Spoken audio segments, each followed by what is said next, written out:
This episode is brought to you by Nespresso and Samra Origins by the Weekend Coffee Collection. Introducing Samra Origins. My collaboration with Nespresso is a connection to my roots, to my mother, Samra. Coffee that hits the right notes. It transports you. Crafted with unique notes and bold, soaring flavors. Experience a taste that moves you. Nespresso and Samra Origins. Discover more at Nespresso.com. Big news. Sephora is now on Uber Eats. So if you find yourself facing a beauty emergency, like needing a last-minute gift, or you're just out of your favorite mascara, again, don't panic. We got you. Order now and get $10 off on Sephora orders of $50 or more on the Uber Eats app. Order now. Offer ends October 30th. One order per customer. Additional terms apply. See app for availability. Delivery fees may apply.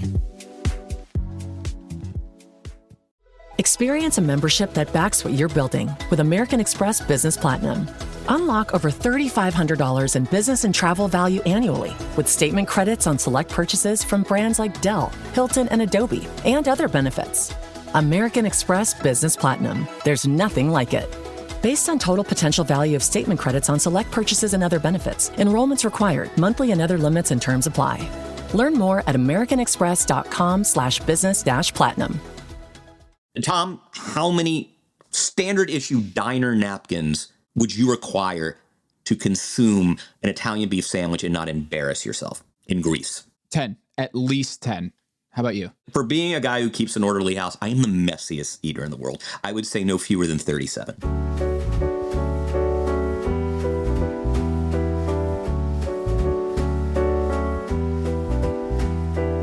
This is Pack Your Knives. I'm Kevin Arnovitz. And I'm Tom Haberstroh. Tom, please introduce one of our absolute favorite people, favorite friend of the show, partner in crime when it comes to going to fish boils in season 21. Who do we have today? We have C.J. Krawczyk, who's coming from Milwaukee, coming on the heels of the Milwaukee season finale of Top Chef, Wisconsin, I guess, to be specific, to be technically correct. CJ, we had to bring you back because you did such a good job on last season's Top Chef recap. And it turns out you're a big Bear fan. And so, Kevin, do I need to say anything else other than welcome back to Pack Your Knives, CJ? It's good to be back. You know, when you guys were answering the napkin question, you missed an important clarifying question. How do you get your Italian beef? Do you is it juicy? Is it dipped? Do you want it dry? I mean, I think that really informs the number of napkins. I want to dip because that's optionality. If I'm feeling like I want to dip, but I order no dip, I can't go back. I can't go with the dip. So I always want the dip to be there at my side, comforting me, knowing if I just need a little bit more moistness in this bread, I'm going to dip it. I'm a dipper. That's my strategy as well. When I was in the French dip game out here in Los Angeles at the famous Philippe's, which is right by my house, I'm a double dip guy. Like I like a moist sandwich, and even whether we're talking about, no matter what we're talking about, I am a man who likes either condiments or jus on a sandwich, and I think sandwiches require that moistness. And if there's a crunch element, a pick, even better. But I go messy. I like wet food. Well, as a true Midwesterner, an Italian beef sandwich is just a giardiniera delivery system for me. That's all it's there is for, is to get as much of that spicy, pickled vegetables into my body as I possibly can. It's a good point. We don't have enough jardinières in my life, in this household. So anytime we can get more of them, I'm for it. Kevin, we have episode 6, Napkins. This is the Tina episode. And we also have CJ here to break it all down, which is an episode that is a bottle episode. We had a couple, I wouldn't say down episodes, but I think if you've listened to our 4-5 breakdown, we weren't super pleased with episode 5 and the whole John Cena and the Fact Brothers. This is totally different. This episode, from what I gather, is being considered like the Forks episode of last season with Richie. We kind of get the backstory, like Honeydew with Marcus. We're getting the backstory to Tina and how she came to beef in the first place. And we get not only that, we also have Ayo Edebiri's debut as a director in this episode. So Kevin, first thoughts right off the bat, what did you think of Napkins? And Did you like the direction that it took when it came to telling the story of Tina as an essential part of the kitchen we know as the mama bear, but now we actually get a lot more texture and a lot more color to her backstory? Yeah, I mean, I would say I was really moved by this episode just as a character piece. Actually got misty at the end. And, you know, I'm extremely fond of this episode. That's a different question than a broader question, and I want to throw it to CJ really quickly because I mean he reached out to kind of talk about the show and cited this episode as one he had strong feelings about. But I would say that, you know, our basketball blogosphere friend Tom Ziller once had a great write-up of sort of the 76ers under good friend Sam Hinkie. And I don't necessarily agree with his evaluation, but it was a construct I thought was really interesting, which is he's like, you can win every trade and win every transaction, but lose in the aggregate. And so the question I have is undoubtedly, as a bottle episode, as 30 minutes of television, particularly dramedy, which is a very different thing. I mean, you're basically doing kind of the work of a prestige hour in 30 minutes. Like a character that I wanted to know more about, and boy, was I treated to just an exploration of her inner life, of what really drives her and makes her ticks, of what is essentially of contrast to the main character of the show, Carmi. It was perfect. I'm also looking at the clock. And I'm saying, you know, when we look at the aggregate that is season 3, boy, you know, here we are. Like we're in the third quarter, Tom, and we're down. You know, we have learned nothing about the evolution of this creative project that is supposedly driving the show. So I'm both so fond of this as an exercise, but I do think it is an exercise. And so, but CJ, I want to ask you, you and I, who are in constant communication, I mean, but you specifically lobbed questions about this episode, and you had strong feelings about it, and I want to hear those. I mean, what caused you to reach out and say, hey, you're welcome on the show. This is the one you want to talk about? I have complicated feelings about this episode because in the bottle, there was a lot of things I really liked. I thought it was shot beautifully. I think that Liza Colón-Zayas is an incredibly interesting and compelling actor. I think she really shines in this episode. She is acting with her real life husband, and I thought the tenderness of those interactions were just extraordinary. Like before I knew that was her husband, I was like, man, those two are incredible. I buy it. That makes sense, right? Of course. The corporate struggle that she encounters, I thought was really interesting. But when I got to the end and I was trying to figure out, in addition to just her interesting path, what they were trying to say about the beef and the bear and the community that it is and what draws her to it, there were pieces of it that didn't connect for me fully that have been kind of annoying me since then. I think it's a beautifully shot, beautifully rendered, really emotional episode. But the part of it that I keep coming back to is the very end of the John Bernthal, Liza Colón-Zayas interaction about him describing the office tower. Do you remember that like little vignette where he's talking about all the floors? That's the part that I keep thinking about over and over. And that's what caused me to reach out to you, Kevin, right? We know a lot of people who work in food, and we know a lot of people who run restaurants. And it is fundamentally an insane undertaking. It defies a lot of logic. You have to put so much of your life on the line to make it work. And a lot of what drives those people, I think, to that crazy pursuit is like this transcendence that they're seeking. Like there's something that you can make in a restaurant like the beef that you turn into the bear that's transcendent. You can bring dignitaries from the world into the place and you can blow their minds in something. And that's something that I've always been drawn to in food. And when they get to that point where she says, I don't want to make magic. I just want a routine. And Bernthal says, that building is a nightmare to me. Like that to me is the whole like thing that we're pawing at right now, right? The beef and the bear and how people decide to join the circus that is a high-flying restaurant. And Tina's origin story is I could have been working in a realty shop. I could have been working in a menswear shop. I could have been continuing to do accounts payable or receivable for 15 years. I just want a gig. I just want a thing that I can do. And Bernthal is saying, I'm in the beef because every floor of that office tower to me is prison, and I hate it. And what makes it interesting, and maybe it's a blind spot I have, is I don't know a lot of line cooks who are just looking for routine. All right. I know a lot of line cooks that are looking to not be in corporate America, who don't want to be there and want to be, it's like being in a band kind of, right? It's like being in part of something cool, this organism that has this capacity for transcendence.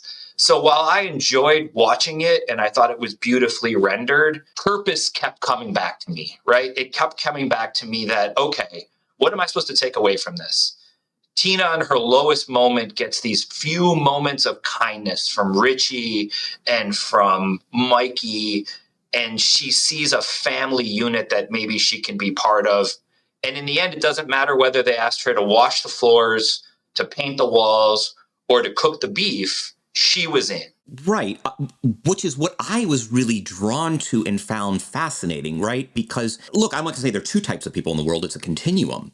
But there are those like Carmi who like do have a dream job. And I find it interesting that Mikey kind of does this. He enumerates like Mikey talks about, hey, I have this brother and well, he knows exactly what he wants to do. And there are people who derive what you call purpose from vocation. In fact, it's not even a vocation. It's an avocation and a vocation, right? But then there is the majority of the world. And for them, labor, it's an expression of competence, but not identity. It does not confer title or prestige. It is not this thing that embodies them, right? It is a way to provide material support to family life and at times even survival, right? It is wholly a vocation. It is not an avocation. She says, I don't have a dream job. And I don't know that there's necessarily nobility in that.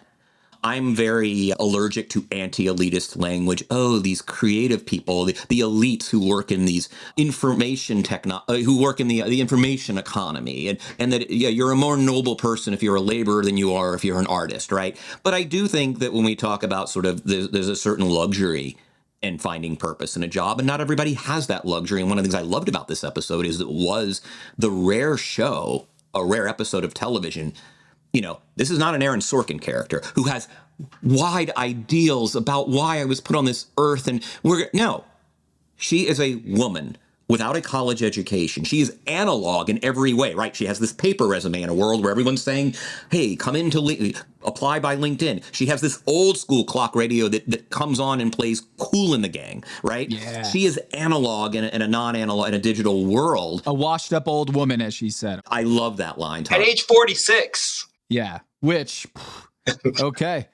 I was troubled by that line, CJ, too, where I'm trying to figure out what Tina's North Star, or what is her thing that she's following, like what's her calling. And I wonder, because we do see that in this show, Tina unlocks something, whether it's Carmi and Sydney seeing something in Tina and seeing you are better at this than you even know. We're going to put you into culinary school. I'm going to give you this knife, this very expensive knife, and you deserve that very expensive knife. And she's like, I don't deserve. Oh, you really believe in me? Do you think, because when Mikey asks her, like, what's your dream? And she's just, I just want to put food on the table for my son. I just want routine. Did she think not highly enough in her? Like, she obviously doesn't have the dream of being a chef, running a kitchen and being a chef. But does that work in the story arc of Tina, that like she didn't realize what her dream was until she got into the beef and then the bear? But see, this is where I don't want this to devolve into a conversation about materialism or labor, but like her purpose is dignity. Work is dignity. And the bottom line is, this is a nation of 330 million people. Not all of them can, it's the old thing, someone's got to dig the ditches. And there are people who take pride in that, in honest work, in material work. And I would argue, and maybe I'm making, look, we haven't seen the end of the show and we have another season and a half to go, but like, I don't know, does Tina look really happy in a chef-driven kitchen? I don't think so. She looked a lot happier when we dropped in on episode 1 and 2 of the show in the first season, where, she's part of this island of misfit toys. And obviously they're very traumatized by the death of their leader, Mikey. But I want to say that I don't think it is her dream to be a culinary. I think if you gave Tina truth serum, and I think it's one of the great things about the show, she would tell you, hey, some days I really love the pride in nailing that sauce that this younger chef taught me, and that is born out of my experience in culinary school for a few weeks. But the truth of the matter is if I could go back to making beef sandwiches the way we used to make them, yeah, granted with a more secure financial structure for this restaurant and not being squeezed by our suppliers, and yeah, I wish Mikey was less of a fuck up and knew how to pay us on time, whatever else. Like I think what drives her, what her guiding light is, her North Star, as you say, Tom, is the dignity of work. And one of the really cool things about, I thought, this episode of television is, by definition, you want to watch a show about someone exceptional, right? You want to watch a show about Carrie Matheson. You want to watch a show about Don Draper. You want to watch a show even about Tony Soprano. He's exceptional in sort of some nefarious ways too. But we, by definition, are drawn to art about exceptional characters, and rarely do we, do we lionize the, I don't want to say unexceptional. Tina's exceptional in her devotion to dignity, and work is dignity, and that's really noble to me. I mean, I don't mean to sound like kind of an old Marxist or something, but like, it's one of the things I really loved about this episode is we don't see characters who don't have dream jobs. If you go into a Hollywood development office, into a TV studio, and say, hey, I have a pitch for you guys for the next great television series, it's about someone without a dream. They're going to laugh you out of the frigging room, right? Like, nobody wants that. Like, go watch a Frederick Weissman documentary, for God's sakes, right? Like, that's what they're going to tell you. We don't do that here. We're into making magic. That's what television is. We want the guy who was a high school teacher and didn't have dreams and decided, oh, I need a dream. It's to cook meth. Like we need, like, dream makers are what we watch and read and consume in books and TV and movies and the features we read in the New Yorker or whatever the hell else. We don't get a lot of Tinas. And one of the things I think was really awesome was Mikey and Tina basically saying, hey, here's my brother. And by the way, it's funny about when he talks about his brother, he doesn't do it with admiration. It's not like, oh, Carmy, I wish I could be him. No, Mikey does not want to be Carmy. He has made it very fucking clear. He has no desire to be one of those dream chasers. In fact, those people live in a fucking nightmare in one of those office buildings, right?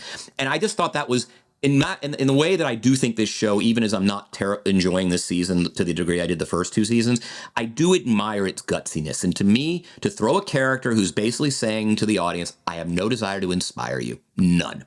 I want to go to work, clock in, clock out, as CJ said, accounts payable, check. If it's for a confectionery company, great, I don't care. And to say, and I'm going to drive your narrative for 30 minutes as a non-dreamer, that takes guts. I think that there were these beautiful isolated moments. And also I thought Ayo did a great job in terms of how those were presented. Those little vignettes were incredible. Like when she is the perfectly qualified job candidate for a position that she knows for 15 years, and she is denied it because she has a degree she will never access and that could pale in comparison to the experience. That's just an absolutely devastating moment, a disqualification of the most qualified candidate. Like that was exceptional. And I really enjoyed that interaction in particular. But when I look at the sum of the parts of the episode and I pick them up, in addition to these, they're undeniable human insights that are all over the place. And I try to link them to the narrative of this show, I just continue to struggle, right? And that's been part of my experience all season. And I think that this has been well covered here and elsewhere. This is what happens when you turn a 3-season show into a 4-season show and you put a season break in the middle of it, and you're filling time to some extent. And I don't think this was a time-filling episode, but there's a couple of things that I think are a disservice to the narrative. First of all, I wouldn't have called it Napkins, all right? Napkins does the thing that I think it probably did to a lot of big fans. They are expecting Forks 2. They were expecting this to be a transformative, progressive experience like Richie's was, because Forks and Knives, or, Forks and Napkins just kind of feel like foils for each other. And that's not what this is, right? This is an origin story of a different type. But what really kind of flummoxed me was, you're catching this at a time where you have seen Tina the line cook, Tina through culinary school, and Tina now hitting the bound of her capability, right, in the bear. And she is struggling because maybe this is beyond her capability. We don't know. We'll have to see how it goes. Does Tina overcome that, or does Tina find out that this is Bear's dream, it's not her dream? And that to me is the most interesting part of where the show is right now, is the neighborhood had the beef. And the beef was this dysfunctional, cheersy kind of place where people came to be fed. The food was far more delicious than it had any business being. People become addicted to spots like that. And me personally, I love those spots. Those are the spots that are woven into neighborhoods that make neighborhoods neighborhoods. And not only has the bear kind of risen up, but the beef isn't there. I know the window's there, right? But the beef is no longer that neighborhood institution it was. And I love the question of, in that community, is the community better served by the beef or the bear? Are the characters in that kitchen better served by it being the beef or being the bear? And I thought that Tina could have been a super interesting, and maybe she still will be at some point, like the avatar for the two worlds, right? Because she found her family and her community in the beef. And now she's in this kind of joyless place while she pushes herself. And she's the perfect person to give us, I think, real insight into that. And I wanted it. And when I saw it was Napkins and I saw it was Tina driven, that's what I wanted and expected. And instead I got this beautiful bottle episode about the struggles of working people who end up in kitchens and how they get there. And I'm not saying I wasn't unfulfilled by it. It's kind of been like a lot of things this season, was it didn't quite answer the questions that I'm most interested in knowing the answers to, but it gave me these beautiful moments in a perfectly, presented way along the way. And maybe that's just enough, right? And then Bernthal gets so close to it. He frames it, and I still don't get it. I mean, maybe those payoffs are coming in future episodes, etc. It limited my enjoyment a little bit of this. I went back and rewatched it, and I'll be honest with you, I enjoyed it much better on the second episode, knowing that right around the next corner wasn't going to be an answer to my question, or wasn't going to be more commentary on my question. And I could just enjoy it for what it was. I don't know if any of that makes sense. It's just, those are the things I'm really interested in exploring with this character. And we didn't get much of that exploration because we're looking back a lot this season. Do you think this episode could have worked better if it was placed in a different section of the seasons of Top Chef, of The Bear? I do. Where would you have preferred to have this look back on Tina's life? Would it be this season even? Would you have liked this to happen earlier, even earlier? Wouldn't it have been more compelling or more interesting if this part of her character is introduced before she makes the decision to go and study at culinary school? Because remember, two people are sent to culinary school. She's the only one who completes the study, right? It was too much. For Ebra, yeah. For Ebra, right? So that to me is more interesting in some ways, because she didn't go looking for this. She didn't go looking to work in a Michelin-starred kitchen. She wanted a gig.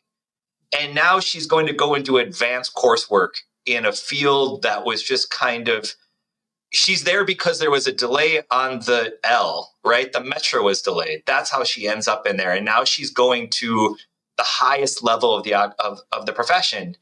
And what this episode cannot provide is any insight as to whether she's going to succeed in that, or if she's going to overcome these struggles, or, how that's going to resolve itself. And those are front of mind for me while I watch this. I'll be honest with you. It's interesting because, as we've talked about constantly, the show is generally structured, with the exception of the fishes and a couple others. It's a 30-minute show. And you can do a lot less in a 30-page script than you can in a 60-page script. You just can. And so I was thinking about, okay, the exercise, the thought exercise is, we need a Tina episode. And we would like to, and I love the way you've set it up, CJ, where, hey, this woman sort of sits at the fulcrum of these two different ideals, right? And I mean, part of me is like, if you're going to do this episode, rather than set it in the past, and it's not that I didn't love going home with her, seeing the way the chemistry with her husband and where she comes from, but I just wonder if, God, the drama of a Tina episode where she just, on her worst, like if you said, okay, what is Tina's worst night in those first 6 weeks of The Bear?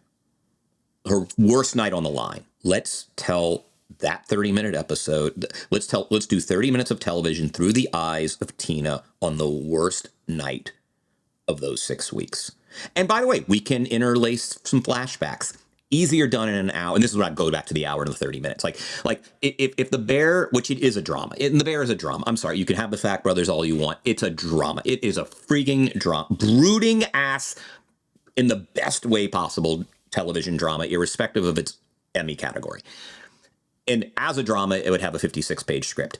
And in those 56 pages, you could do wonderful flashbacks to the conversation with Mikey, or the fuck you to the person at the front desk of the glass tower who won't even make eye contact with her, right? Who hasn't taken the listing down. But I think that's the thought exercise. Okay, if the assignment is let's dig deeper into who Tina is, does she have a North Star? In your formulation, Tom, and how do we explore that? I would say, all right, so door number one is let's do a flashback to the November 2018 when she gets fired from her previous job. And number two is let's do her worst night over those first 6 weeks. I think most, and I don't think, like, I'm not trying to be I have no idea what the average fans, but I imagine that most people who love this show for what it is would probably choose number two. First of all, we're desperate to spend some time in that kitchen. We have spent so little time in that kitchen. And I just wonder, hey, go back to the drawing board and do a Tina bottle episode. Not a bottle, I mean, because it wouldn't be a bottle. And in fact, I think, it's funny. Bottle episodes are idealized. And when I was talking to someone recently who was close to the Breaking Bad production, one of the reasons you do The Fly is not because you want to write a great two-handed stage play. You do it. Anthony Mays just wrote it. Budget. Exactly. AMC is cheap. That show is expensive. You know what's cheap? 2 guys in one interior. Mm-hmm. Send everybody else home. And like that, Maze just is funny because you're at budget. Like, that is why you get bottle episodes, folks. Right? That's why Waiting for Godot. I mean, here's Maze. Why do theater companies insist on doing Waiting for Godot because it's cheap? And like, this obviously that was not the consideration here, right? And I think we do idealize the bottle episode, and John Robin Bates wins the Emmy for the West Wing episode where CJ goes home to care for her father who's slowly fading with Alzheimer's. And it's a gorgeous play from a gorgeous playwright. But I do think that, like, if the exercise is we want to explore Tina's character more fully, is this the most compelling 28 pages of screenwriting to do it? And I don't know. I loved this episode, but I love it. I don't know that it helps the show in the aggregate, but I did love it. I think that's where my appreciation for it comes from. I have kind of taken it off of the narrative track and just kind of evaluate it on its own. I think the character is imbued with a lot more complexity after watching it.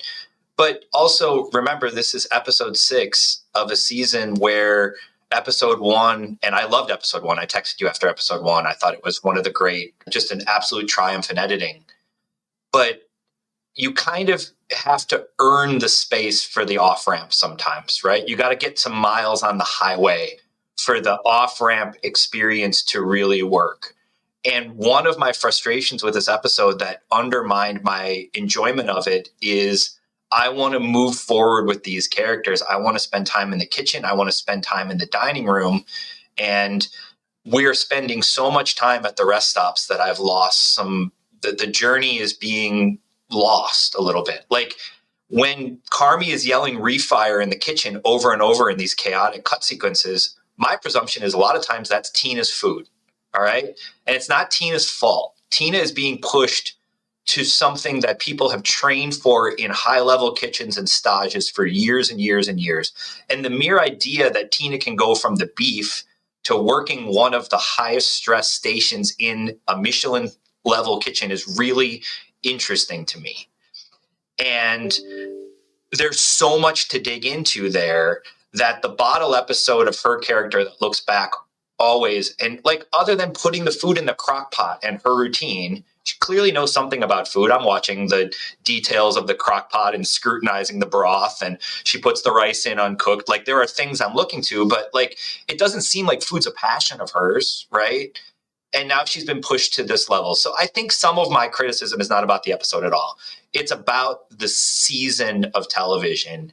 And there are so many things that I'm interested in exploring. And now we're running out of time to explore them. I'm wondering, like, you know, are we supposed to think the bear is punching above its weight and we just can't tell because the characters are broken and they wouldn't recognize success if it bit him in the butt? Or is the bear foundering in the way it's being presented to us?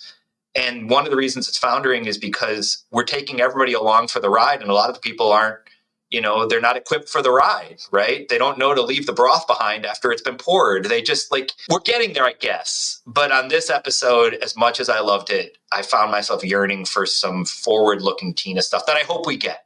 Because now you've invested in Tina, and I really hope there's an episode to come where we see whether this family that she joined at her lowest moment, she can stick with them as it takes this new journey. I'm very interested in seeing. Hello, listener. It's Producer Maze here to talk to you about Quince and their cookware. Cooler nights mean cozy meals at home, and Quince's cookware has made fall cooking so much more enjoyable. Their pieces deliver the quality and performance of luxury brands, but at a price that makes sense. And they look gorgeous on the stovetop, too. No matter what item you need to complete your kitchen, Quince has you covered. With 5-ply stainless steel pots and pans, nonstick skillets, chef-quality knives, and even ceramic bakeware, which is perfect for cozy casseroles or Sunday roasts. And when you look at these prices, you might think, how is Quince doing this? How do they deliver high-quality items similar to high-end brands that are half the price? Well, let me tell you, they partner directly with ethical top-tier factories to cut out the middlemen and pass the savings on to you. And it's not just cookware. I got myself some bath sheets. That's right. When you're a tall man, you have to use bath sheets, not bath towels from Quince. It's like drying off with a cloud. It's incredible. Upgrade your kitchen for cozy fall meals with premium cookware from Quince. Go to quince.com/dings for free shipping on your order and 365-day returns. That's QUINCE.com/dings, DINGS, to get free shipping and 365-day returns. Quince.com/dings.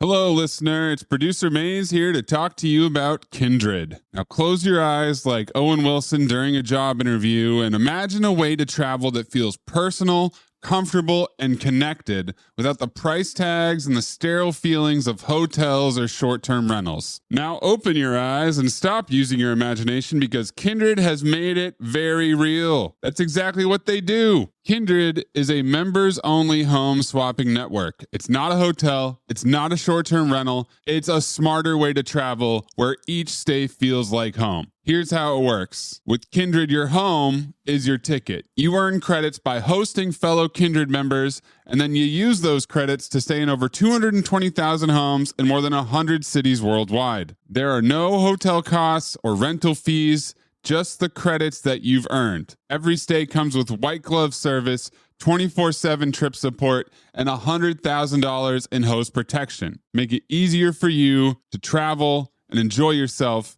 and not worry about details. I've used Kindred and I found an amazing home for a weekend getaway in an idyllic location with amazing views and great ambiance. It had everything I needed. And the best part was, it cost me $0. So apply now at livekindred.com and use code DINGS to join for free.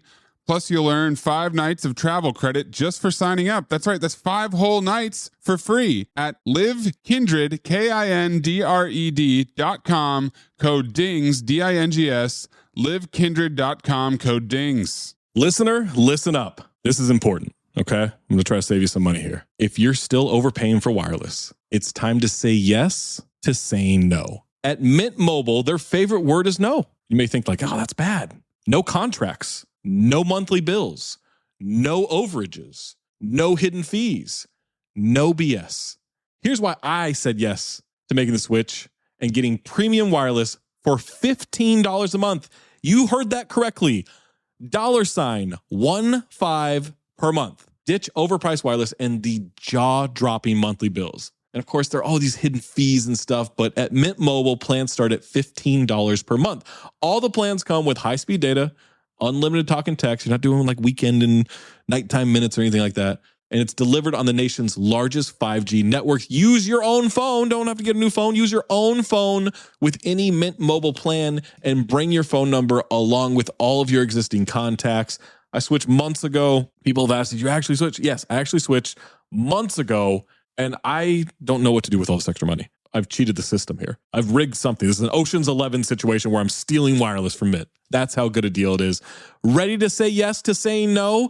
Make the switch at mintmobile.com/dings. That's DINGS. That's mintmobile.com/dings. Upfront payment of $45 required, equivalent to $15 per month. Limited time new customer offer for first 3 months only. Speeds may slow above 35 gigabytes on unlimited plan. Taxes and fees extra. See Mint Mobile for details. I'm always looking for ways to show my cat how much I love her. And with Fancy Feast Gems, I can pamper her whenever I want with a savory gravy on top of a gourmet mousse pâté. The pyramid shape makes serving simple, so all I have to do is peel and plate to make mealtime feel extra fancy. And with 2 entrees in every pack, it's easy to turn every day into the extraordinary. Fancy Feast Gems. The family that vacations together stays together. At least, that was the plan. Except now, the dastardly desk clerk is saying he can't confirm your connecting rooms. Wait, what? That's right, ma'am. You have rooms 201 and 709. No, we cannot be 5 floors away from our kids. The doors have double locks. They'll be fine. When you want connecting rooms confirmed before you arrive, it matters where you stay. Welcome to Hilton. I see your connecting rooms are already confirmed. Hilton, for the stay.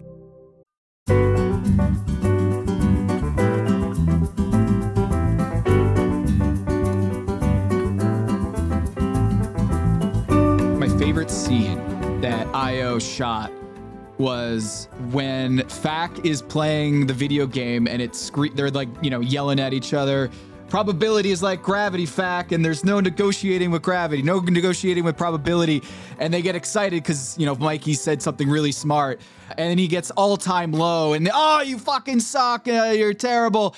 And meanwhile, while all that energy is happening over there, that's incredible. Over here is someone who is literally having her all-time low moment and crying into her napkins. Even though she got a free sandwich and free coffee from Richie and Chi-Chi, it still is just the worst sandwich of all time. She can't, it's just the worst. And that moment, when I was watching it the first time, I didn't even notice that she was crying. I kind of like, oh, she sniffled or something. And I looked over and I was like, oh, she's crying into her napkins. And that's the moment where I thought like, oh, the napkins title was more like a symbolism, I think, of like, when your life is messy or you need to soak something up in all of the grime and all that, maybe here's Mikey and the bear or the beef to like save you and clean you up and make you all okay again. Because when they sat down, you can't have a feeling bone in your body and not love that kind of interaction. And you've had that in your own life, CJ and Kevin, where some of the most deep conversations you've ever had or self-realizing conversations you've ever had is with a total stranger. There's a comfort in knowing like, I'm never going to meet you again. We're not going to talk. I'm just going to pour my heart out. And that moment, Ayo did an amazing job, not just with that shot, but I thought the payoff of like getting to see John Bernthal again and having that interaction. And the moment when he hands over the cell phone, he's like, hey, take a look at that. Was, I don't know, the callback, of course, to when, I think it was the first episode when he sent that to Mikey. I thought that was extremely satisfying sit down between them. And now that you're talking about where this episode sits in the whole story arc of the bear, I understand. I get it. I'm seeing, after watching this episode, I felt myself being like, is there a moment in here that's going to propel? And we didn't really get that. We didn't really get it. It was almost like we were paying off things in the past rather than laying down the track for the future. But in terms of what I loved about this episode, a lot of it was in that last 15, 20 minutes. I agree. That scene is an all-time great scene, regardless of whether the sequencing makes all the sense in the world or not. It's an all-time great scene. It's absolute 100% truth. It's unfiltered truth between two people who have seen some shit and been through some shit. That stuff about the kids, I mean, the depth of the writing here and some of the truths that are just sprinkled in it's overwhelming, right? Like those fucking kids, they don't understand, right? We've the ones who have real pressure. We have families. They have no idea what that's like, right? They don't have debt. They don't have toilets erupting in your face. Yeah. They don't have rent increases, right? They're just living out there with the jobs and none of the attendant stress. I thought that was brilliant, right? I thought that was brilliant.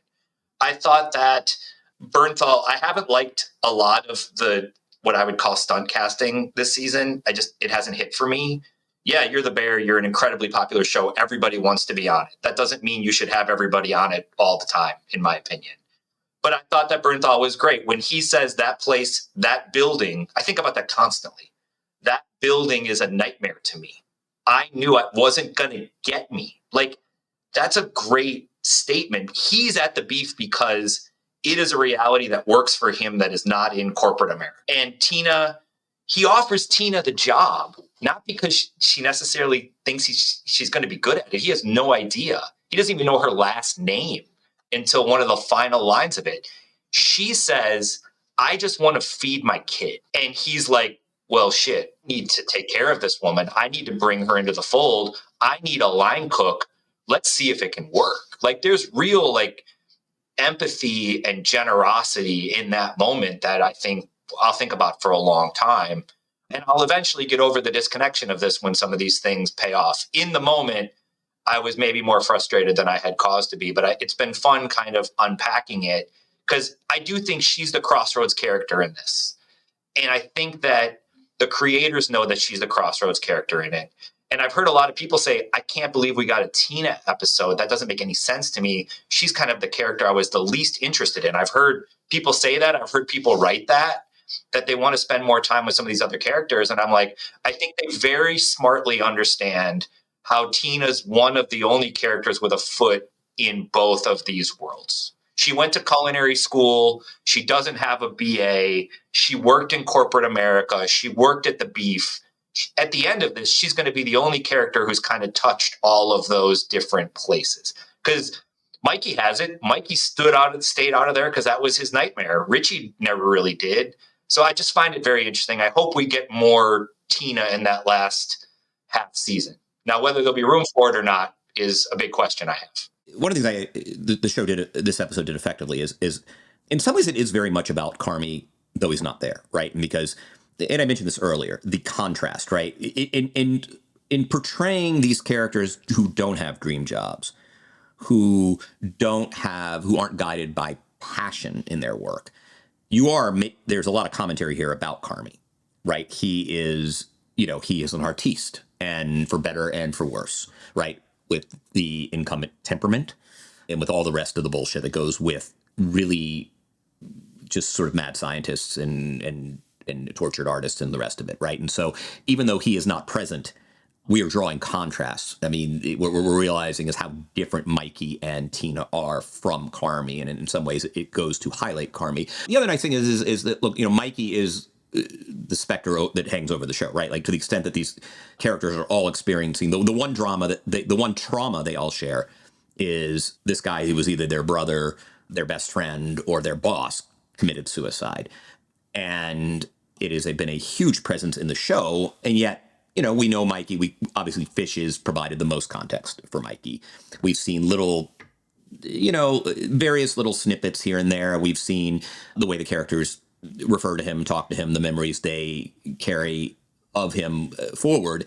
But it was also nice to see that empathy because it did. I think if Mikey is going to be a propulsive force in this show, or not so much, he's not a propulsive force. He's a presence. It's good to know more about him. And to the extent that the sort of the old guard in the restaurant are devoted to him despite his mismanagement and the fact that he couldn't find his car keys and just ran a disastrous beef shop.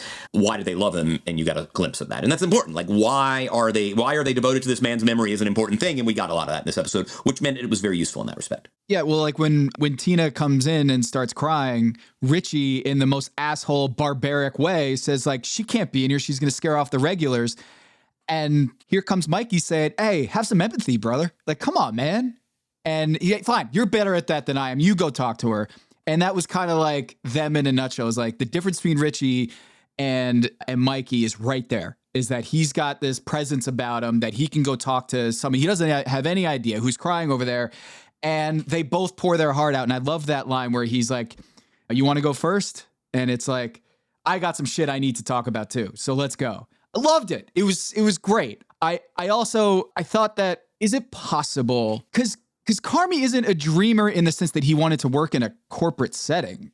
No, but isn't the Michelin star chase, isn't it giving you he has sucked the joy out of this thing, and he's shooting at a different target, right? And he is taking it into this almost maniacal kind of corporate direction, which I mean, you guys know this, probably having dined at Michelin star restaurants. In order to exist at that high level and paid for $20,000 butter bills, you have to formalize your processes to the point where you achieve those efficiencies and make the plane stay in the air.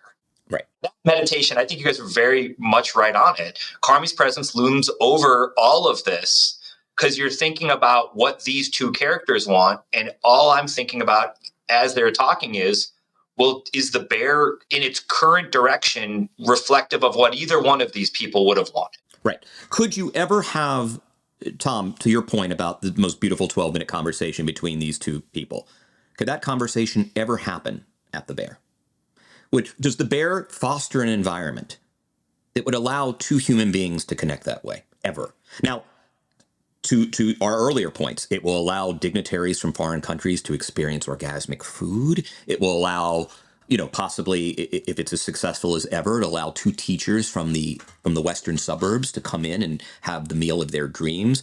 But could it ever foster the depth of human emotion that you loved about that scene? Could that ever happen at 2:00 on a Wednesday in the Bear? No, because because the house is on fire. Every freaking, it's like that's the thing. And so you could argue, because I work in the creative economy. Like when I heard that they're going to take this stupid sandwich shop and turn it into a Michelin restaurant, I'm like, that's that is a person with a dream. Why settle for mediocrity? Richie embodies everything I can't stand about working with people in creative environments who don't get it.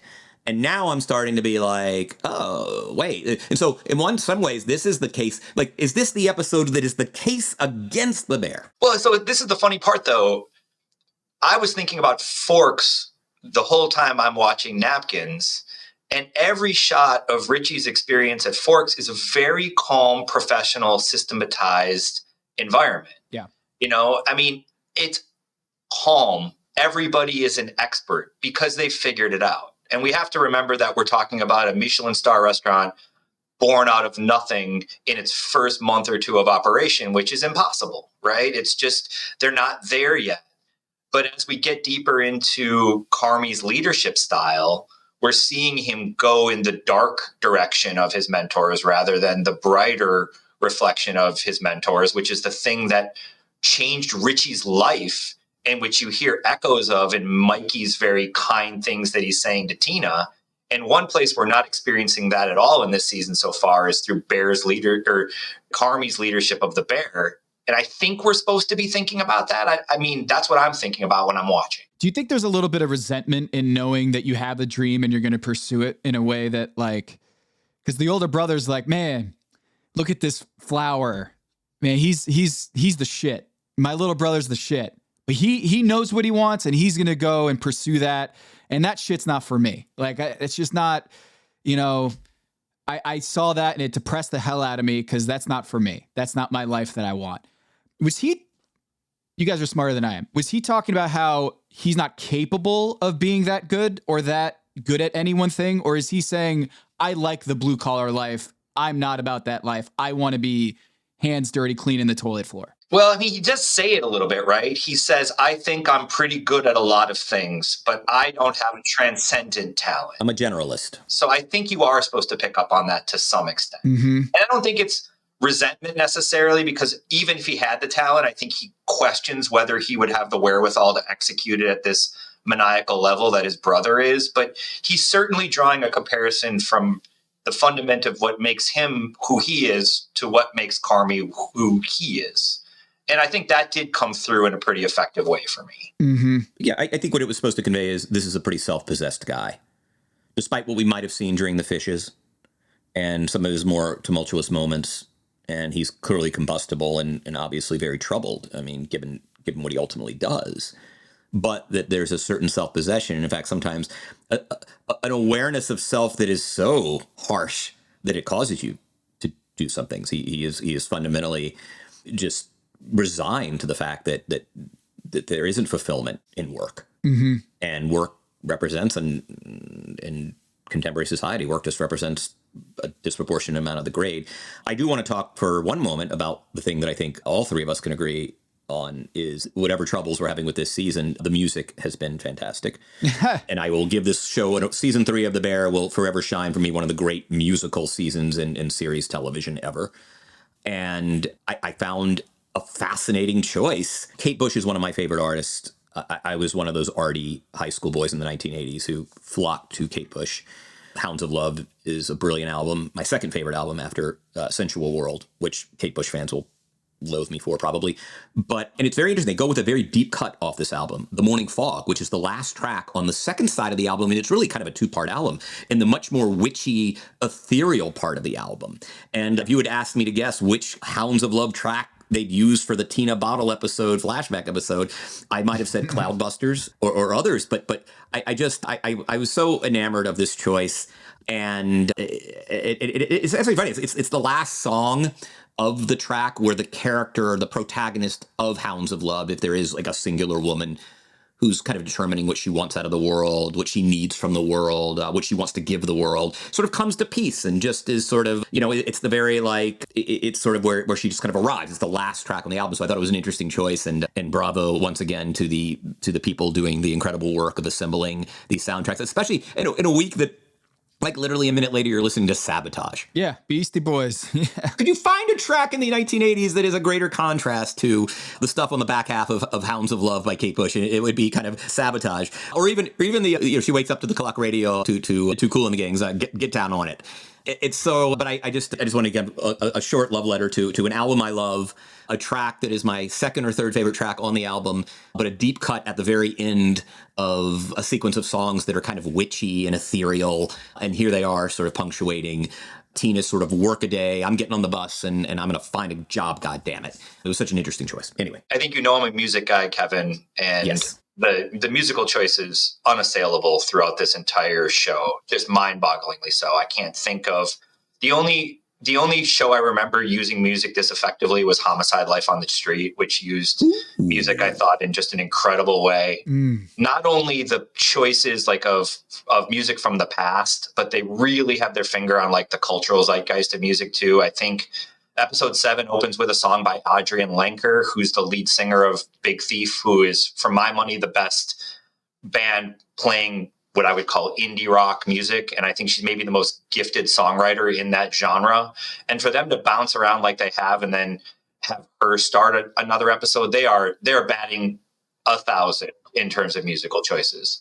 And I've been, as somebody I'm turned 50 this past year, this IPA core thing that's happening where these bands from the early 90s alt scene, like Counting Crows, are starting to kind of come back into vogue in some ways.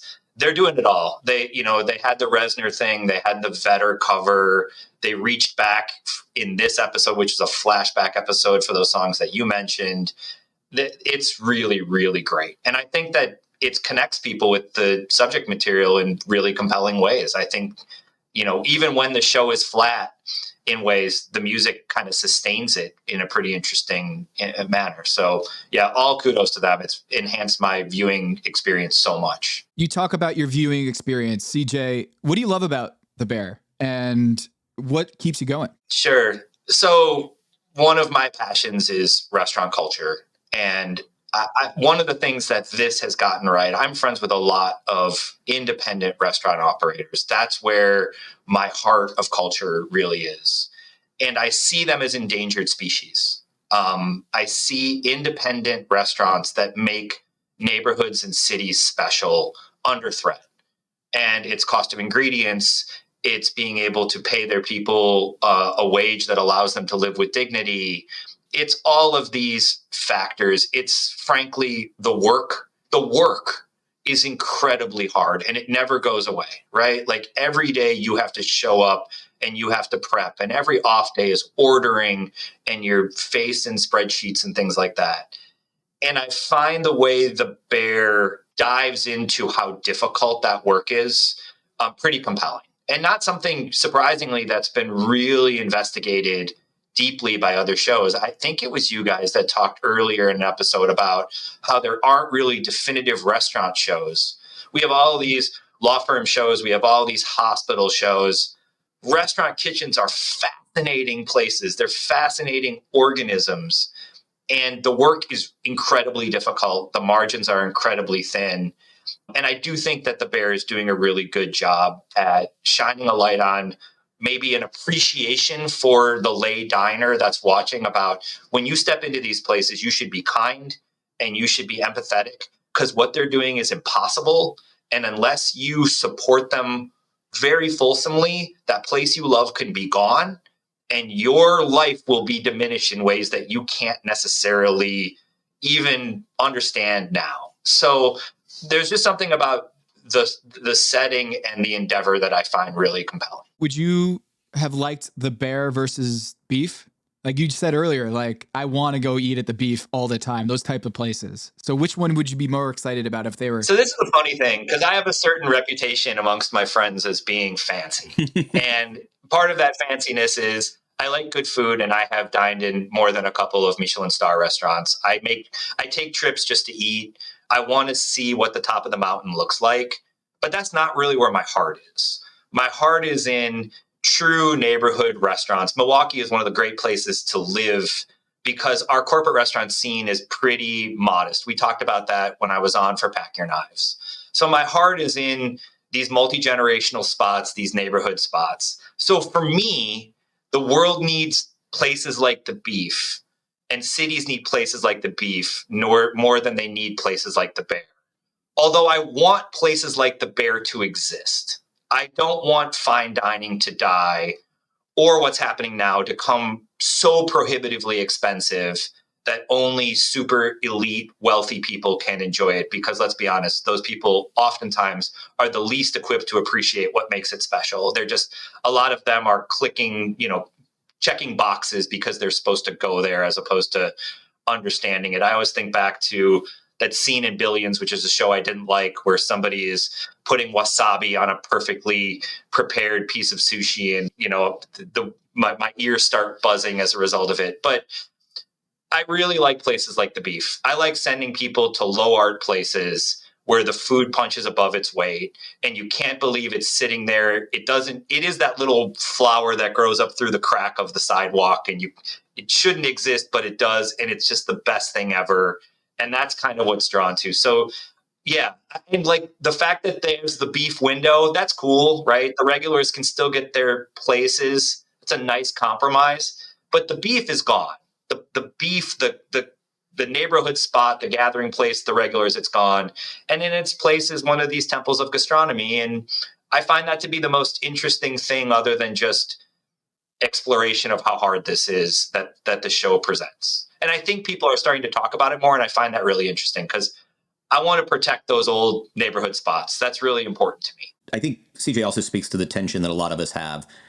We love the show. We enjoy the bottle episodes. But at the end of the day, that particular tension is why we come, where you can simultaneously believe, as CJ does, that the Bear has a little less soul than the Beef. However, simultaneously, you also think Richie is an asshole for not appreciating the craft that Sydney and Carmy want to bring to, the daily, the kitchen that is that restaurant, irrespective of what it is. It has made the decision to be the Bear, and that decision has been made, and it requires a level of artistry and precision that all three of us also love. And so to the extent that I have gotten frustrated by this season, it is that it is almost that I want the show to be nicer to itself.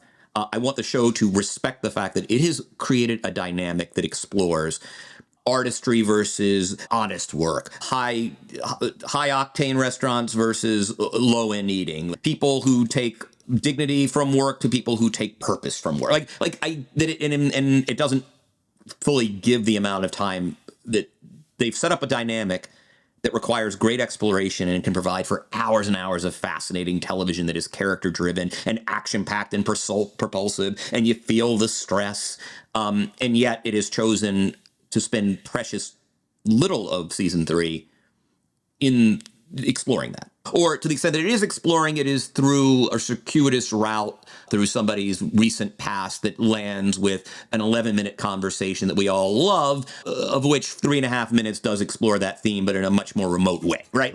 And I think that is, I think we're now, Tom, a little more than halfway done with our sort of our exploring of this season, and I think that that's sort of the frustration I have. It's not because I think lowly of the show that I'm frustrated. It's because what the show has essentially done in the first 2 seasons is set up this exploration that I feel like, again, in CJ's language, we're spending a lot of time at rest stops. And at the end of the day, I want to get to that national park that has hundreds of square miles of the greatest wonders of the world. And I'm at the Sheets getting Diet Dr. Pepper. I have one more point that I really is bothering me about this season. And you guys have mentioned part of it. You want to spend more time in the kitchen.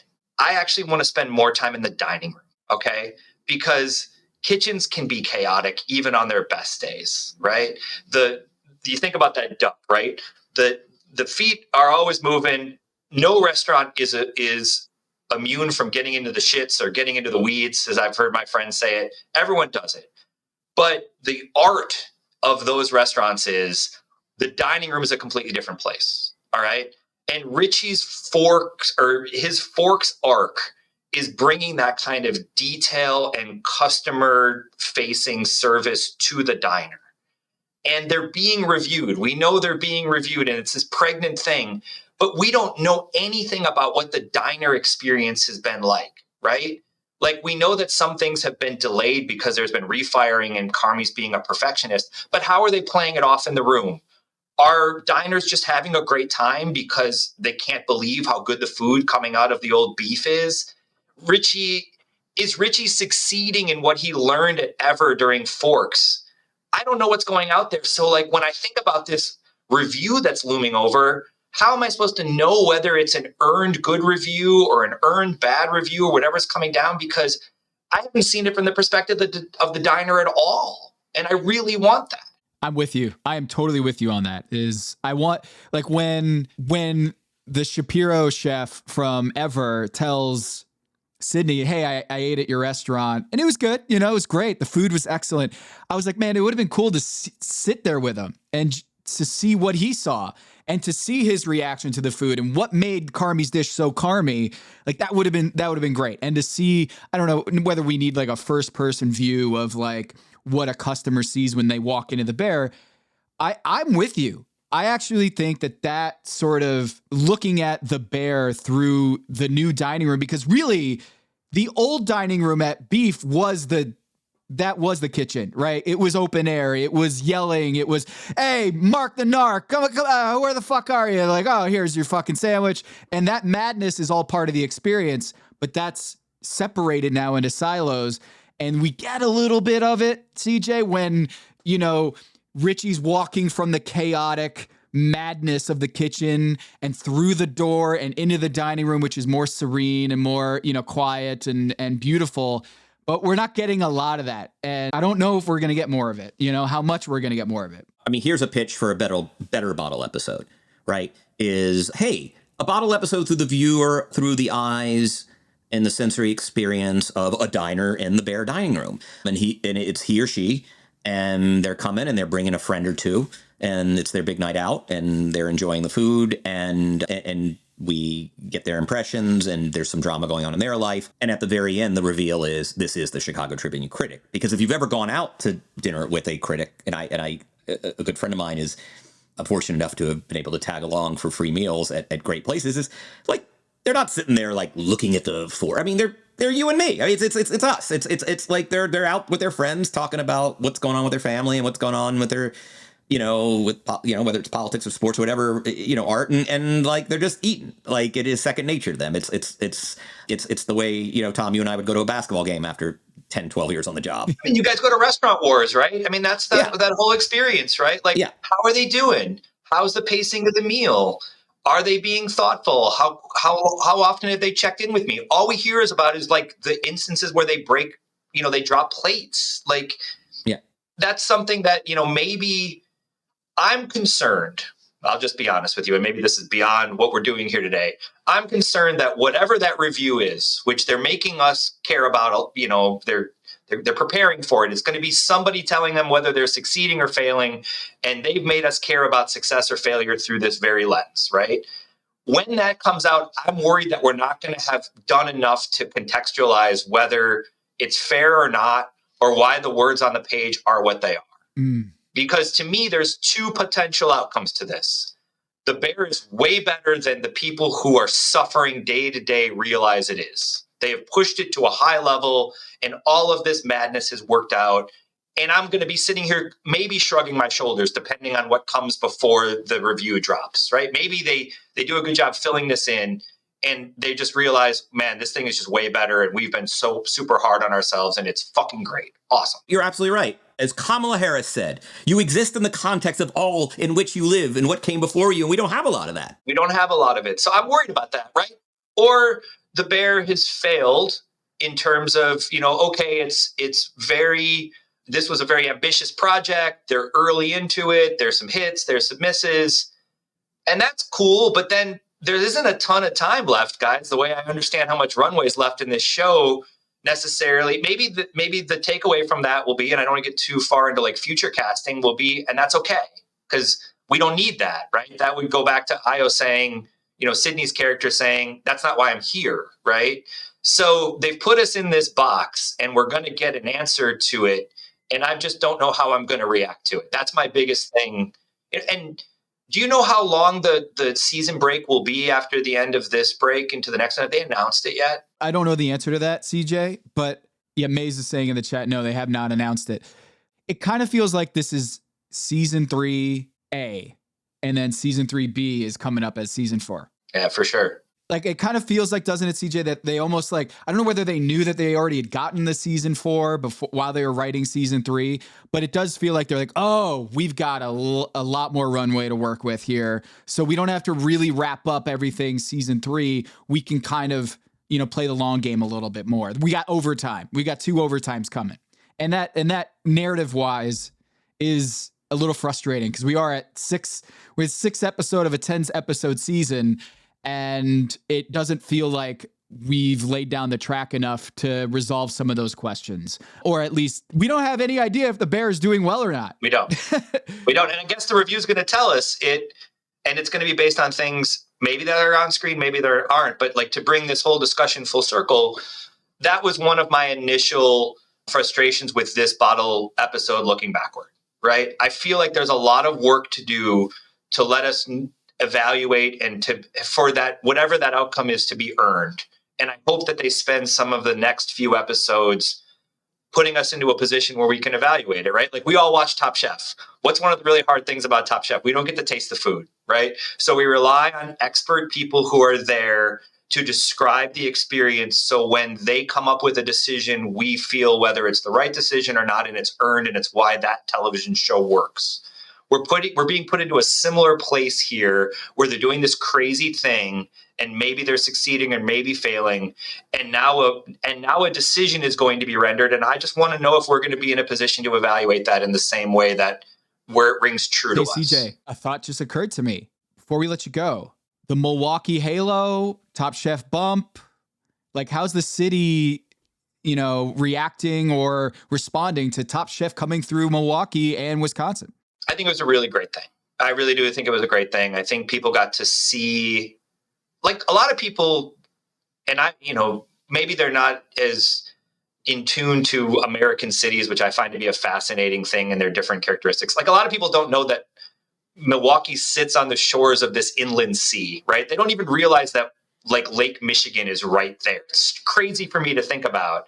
But, like, I think the way that it was shot It was just one long Chamber of Commerce type of marketing video from Milwaukee.